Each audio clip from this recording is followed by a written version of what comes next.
Selamat bertemu kembali di channel Feni Usfiani. Kali ini kita membahas karbohidrat sebagai biomolekul. Nah, kita mulai dulu dari definisi biomolekul. Ya, biomolekul adalah molekul-molekul atau senyawa-senyawa kimia yang berperan dalam sistem kehidupan. Nah, biomolekul ini sendiri dibagi menjadi dua, ada makromolekul dan mikromolekul. Nah, karena gugus fungsi yang terdapat di karbohidrat ada yang aldehid dan ada juga yang keton, maka karbohidrat bisa didefinisikan sebagai polihidroksialdehid atau polihidroksiketon. Karbohidrat juga biasa disebut sebagai karbonhidrat atau hidrat arang atau sakaron atau sakarida atau gula gitu. Jadi cukup banyak sebutan untuk karbohidrat. Nah, molekul karbohidrat ini terdiri atas atom karbon atau C, kemudian hidrogen dengan simbol H dan oksigen dengan simbol O. Nah, perbandingan jumlah atom hidrogen dan oksigen selalu 2:1. Contoh, molekul glukosa punya rumus kimia C6H12O6. Kita lihat di sini H-nya 12, O-nya 6. Berarti mengikuti perbandingan 2:1. Begitu juga dengan sukrosa. Rumusnya C12H22O11 ya. H dan O-nya mengikuti perbandingan 2:1. Jadi rumus umum karbohidrat yaitu CnH2OM. Gitu ya. Nah, dapat Anda lihat struktur molekul karbohidrat seperti yang tertera di layar. Terdiri dari atom H, atom C, dan atom O. Karbohidrat adalah biomolekul yang terbentuk dalam proses fotosintesis tumbuhan, sehingga kita bisa menemukan ini dari produk-produk pangan seperti nasi atau beras, singkong, umbi-umbian, gandum, sagu, jagung, kentang, dan juga buah-buahan. Nah, kita lihat di layar ya bahwa karbohidrat ini bisa memiliki gugus aldehid ya sebelah kiri, sehingga karbohidratnya disebut dengan aldose, atau kalau karbohidratnya memiliki gugus keton yang sebelah kanan, maka karbohidrat tersebut disebut ketose. Gula dapat diklasifikasikan menjadi monosakarida. Ini adalah karbohidrat yang paling sederhana sehingga tidak dapat dihidrolisis lagi. Kemudian penggolongan gula yang lain adalah disakarida. Ini adalah karbohidrat yang terdiri dari dua monosakarida, sehingga kalau disakarida terhidrolisis itu akan menghasilkan dua monosakarida gitu. Nah, trisakarida juga tersusun atas 3 monosakarida, sehingga kalau trisakarida ini terhidrolisis akan memberikan 3 monosakarida, begitu seterusnya. Tadi salah satu klasifikasi dari karbohidrat adalah monosakarida. Nah, monosakarida itu sendiri bisa diklasifikasikan berdasarkan jumlah atom karbon. Nah, jumlah atom karbon dalam monosakarida itu minimal 3 atau C3.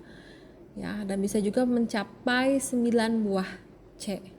Tapi yang umum banyak terdapat dalam tumbuhan adalah 5-7 buah atom C.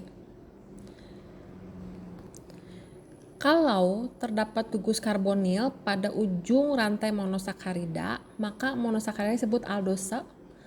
Dan kalau terdapat gugus keton, maka monosakarida disebut ketose. Ini adalah contoh-contoh monosakarida. Ya, ada triose, tetrose, pentose, dan heksose. Nah, perhatikan gugus fungsi yang terdapat pada karbohidrat ini ya. Ya, ini adalah gugus aldehid ya, sehingga monosakarida ini disebut dengan aldose. Contoh monosakarida yang berikutnya adalah galaktosa, manosa, fruktosa, dan juga ribosa. Perhatikan sifat-sifat monosakarida. Yang pertama, semua monosakarida umumnya zat padat putih dan mudah larut dalam air. Larutannya juga bersifat optis aktif. Nah, larutan monosakarida yang baru dibuat mengalami perubahan sudut putaran disebut mutar rotasi. Umumnya, disakarida memperlihatkan mutar rotasi, tetapi polisakarida tidak. Semua monosakarida merupakan reduktor sehingga disebut gula pereduksi, dan kebanyakan monosakarida tidak berwarna, tapi berbentuk padat kristalin dan berasa manis. Monosakarida yang utama dalam tumbuhan adalah dalam bentuk glukosa dan fruktosa. Selain itu juga bisa ditemukan dalam bentuk galaktosa, silosa, dan ramnosa, tapi biasanya jumlahnya lebih kecil atau lebih sedikit. Nah, fungsi utama glukosa adalah sumber energi dalam hidup. Glukosa juga disebut sebagai gula anggur karena terdapat dalam buah anggur. Disebut juga gula darah karena terdapat dalam darah. Atau disebut juga dekstrosa karena memutarkan bidang polarisasi ke kanan. Nah, glukosa ini merupakan monomer dari polisakarida penting yang nantinya membentuk amilum, selulosa, dan glikogen. Glukosa juga merupakan senyawa organik yang banyak terdapat pada hidrolisis amilum, sukrosa, maltosa, dan laktosa. Di alam, glukosa terdapat dalam buah-buahan dan madu lebah. Nah, gula juga punya tingkat kemanisan yang berbeda-beda. Kita lihat di sini tingkat kemanisan yang terendah adalah laktosa, ya, baru kemudian semakin meningkat ke bawah ya. Dan tingkat kemanisan yang paling tinggi adalah gula fruktosa dengan tingkat kemanisan 173. Nah, ini adalah struktur fruktosa. Ya, dia merupakan ketohektosa yang mempunyai sifat memutar cahaya terpolarisasi ke kiri, sehingga disebut juga sebagai levulosa. Ini banyak terdapat dalam buah-buahan dan juga merupakan komponen utama dari madu. Sementara itu D-galaktosa ini monosakarida yang jarang terdapat bebas di alam. Biasanya bisa kita temukan dalam bentuk laktosa. Jadi berikatannya, jadi galaktosa berikatan dengan glukosa membentuk laktosa. Gitu. Laktosa ini gula yang umum terdapat dalam susu. Galaktosa sendiri mempunyai rasa kurang manis daripada glukosa dan kurang larut dalam air. Sekarang kita masuk ke disakarida. Disakarida ini senyawa yang terbentuk dari dua molekul monosakarida. Ya, bisa yang sejenis, bisa juga yang monosakarida yang berbeda jenis. Nah, disakarida ini kalau dihidrolisis oleh larutan asam dalam air, maka dia akan terurai menjadi dua molekul monosakarida. Nah, contoh disakarida, kita lihat contohnya sakarosa. Sakarosa ini tersusun dari monosakarida glukosa dan fruktosa. Lalu contoh disakarida yang lain adalah laktosa. Laktosa ini dibentuk oleh monosakarida glukosa dan galaktosa. Atau disakarida maltosa. Nah, ini dibentuk oleh monosakarida glukosa dan glukosa. Jadi dua molekul glukosa membentuk maltosa. Nah, ada juga yang disebut dengan oligosakarida. Apa itu oligosakarida? Tersusun dari 3 unit monosakarida. Contoh oligosakarida adalah gentianosa. Nah, gentianosa ini dibentuk dari glukosa, dan fruktosa. Jadi ada 2 glukosa tambah 1 fruktosa membentuk gentianosa. Nah, ini bisa terdapat pada Gentiana sp. Atau contoh oligosakarida yang lain adalah ramniosa. Ini tersusun dari 2 ramniosa dan 1 galaktosa. Ini bisa terdapat pada Rhamnus sp. Ya, bisa kita lihat pada layar contoh disakarida adalah sukrosa. Ya, ini bisa kita temukan di tebu atau bit atau pada buah nanas dan juga wortel. Nah, sukrosa ini tersusun dari monosakarida glukosa dan fruktosa. Ada juga disakarida laktosa. Ya, kalau dihidrolisis akan menghasilkan D-galaktosa dan D-glukosa. Yang kita bisa lihat strukturnya pada layar. Nah, ini contoh disakarida yang lain adalah maltosa. Ya, kita lihat bahwa dia tersusun dari 2 molekul glukosa. Ya, ada alfa D-glukosa dan beta D-glukosa. Nah, ada juga contoh disakarida lainnya adalah selobiosa. Ini tersusun dari 2 monosakarida glukosa yang berikatan glikosida beta antara karbon 1 dengan karbon 4. Nah, bagaimana kalau ada 8 unit monosakarida yang bersatu? Nah, ini akan membentuk senyawa yang kita sebut polisakarida. Nah, polisakarida bisa terdiri atas satu macam monosakarida saja, sehingga disebut homopolisakarida. Nah, sebagai contoh adalah kanji, glikogen, dan selulosa. Tapi ada juga polisakarida yang mengandung senyawa lain. Ini disebut heteropolisakarida, contohnya adalah heparin. Umumnya polisakarida berwarna putih dan tidak berbentuk kristal, tidak mempunyai rasa manis, dan tidak mempunyai sifat mereduksi. Berat molekul polisakarida bervariasi dari beberapa ribu hingga lebih dari 1 juta.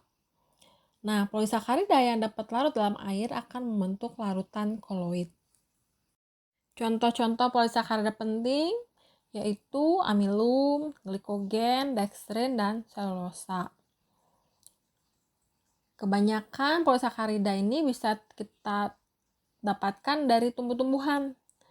Ya, misalnya amilum itu bahasa sehari-harinya disebut pati. Ini bisa kita temui pada umbi, daun, batang, dan juga biji-bijian. Nah, ada juga polisakarida bahan bangunan. Ini misalnya selulosa. Karena dia memberi kekuatan pada kayu dan dahan bagi tumbuhan. Dan juga polisakarida kitin. Ini adalah komponen struktur kerangka di luar serangga. Nah, polisakarida makanan yang lazim contohnya adalah pati. Ini kita temui pada padi dan kentang. Juga kalau pada hewan tuh biasanya berupa glikogen. Nah, ada juga polisakarida zat spesifik yaitu heparin. Ini merupakan polisakarida yang mencegah koagulasi darah. Nah, ini adalah contoh polisakarida yaitu amilum. Amilum ini terdiri dari 2 macam polisakarida yaitu amilosa dan amilopektin. Amilosa terdiri atas 250 sampai 3000 unit D-glukosa. Sedangkan amilopektin terdiri atas lebih dari 1000 unit glukosa. Ya, jadi polimer glukosanya cukup banyak. Contoh polisakarida selanjutnya adalah asam hyaluronik. Ini adalah mukopolisakarida, yaitu suatu senyawa gelatin dengan berat molekul tinggi. Asam hyaluronik disusun oleh unit asam glukuronik dan asetil glukosamin. Nah, 2 monosakarida tersebut dirangkaikan oleh ikatan beta 13 untuk membentuk disakarida yang terikat beta 14 dengan unit ulangan berikutnya. Kemudian contoh polisakarida yang ketiga adalah glikogen. Ini adalah bentuk cadangan glukosa pada sel-sel hewan dan manusia yang disimpan di hati dan otot sebagai granula. Ya, glikogen merupakan polimer alfa-1 dari glukosa dan mempunyai ikatan cabang alfa-16 untuk setiap satuan glukosa. Nah, sedangkan peran dan fungsi karbohidrat yang pertama adalah peran dalam biosfer. Ya, karbohidrat ini merupakan produk utama dalam fotosintesis. Ya, organisme seperti tumbuhan, bakteri, alga yang bisa berfotosintesis ini akan mengubah karbon dioksida dan juga air, ya kan, dalam reaksi yang dinamakan fotosintesis menjadi karbohidrat dan oksigen. Nah, kita lihat di sini jalur biosintesa pada tanaman. Ya, karbohidrat sebagai hasil dari fotosintesis ini juga ternyata bisa masuk ke jalur biosintesis yang lain. Ya, kalau masuk ke jalur asam sikimat, ya, ini akan membentuk senyawa-senyawa alkaloid. Lalu kalau masuk lagi ke jalur asam sinamat, ini akan membentuk senyawa golongan flavonoid. Begitu juga kalau karbohidrat diglikolisis, lalu diubah menjadi asetil-CoA, ya. Lalu misalnya berubah masuk ke jalur malonat asetat. Nah, ini akan menghasilkan senyawa-senyawa polikarbida, senyawa aromatik, atau juga senyawa-senyawa golongan flavonoid. Nah, sementara kalau asetil-CoA masuk ke jalur mevalonat asetat, ini akan menghasilkan senyawa-senyawa terpenoid, steroid, dan karotenoid yang kita tahu ya bahwa ke semua metabolit sekunder ini sangat bagus ya karena memiliki aktivitas farmakologi yang sangat berperan di bidang farmasi. Peran karbohidrat yang kedua adalah sebagai bahan bakar dan nutrisi. Jadi karbohidrat ini menyediakan kebutuhan dasar yang diperlukan tubuh makhluk hidup sebagai energi utama. Karbohidrat juga bisa berperan sebagai cadangan energi. Nah, jadi ada beberapa jenis polisakarida yang disimpan dalam bentuk cadangan, ya. Kemudian nanti kalau diperlukan akan dihidrolisis untuk menyediakan gula ketika sel memerlukan. Ya, contoh polisakarida sebagai simpanan pada tumbuhan adalah pati. Ya, pati ini akan ditumpuk di dalam organel plastik termasuk di dalam kloroplas. Sementara itu kalau di hewan gitu ya, polisakarida disimpan dalam bentuk glikogen. Begitu juga pada manusia ya. Glikogen ini akan disimpan dalam sel-sel hati dan sel otot. Peran karbohidrat yang keempat adalah sebagai materi pembangun. Ya. Contohnya selulosa. Ini merupakan komponen pada dinding sel tumbuhan. Nah, karena sifatnya seperti serabut, kemudian liat dan tidak larut dalam air, ini menjadi penopang gitu ya pada tangkai, batang, dahan, dan semua bagian berkayu pada jaringan tumbuhan. Nah, sementara kalau pada hewan misalnya ya karbohidrat yang dikenal sebagai senyawa kitin ini menjadi eksoskeleton bagi arthropoda ya. Contohnya serangga, laba-laba, krustase, dan hewan-hewan sejenis lainnya. Nah, selain itu kita bisa lihat sini ada 10 jenis fungsi karbohidrat khusus.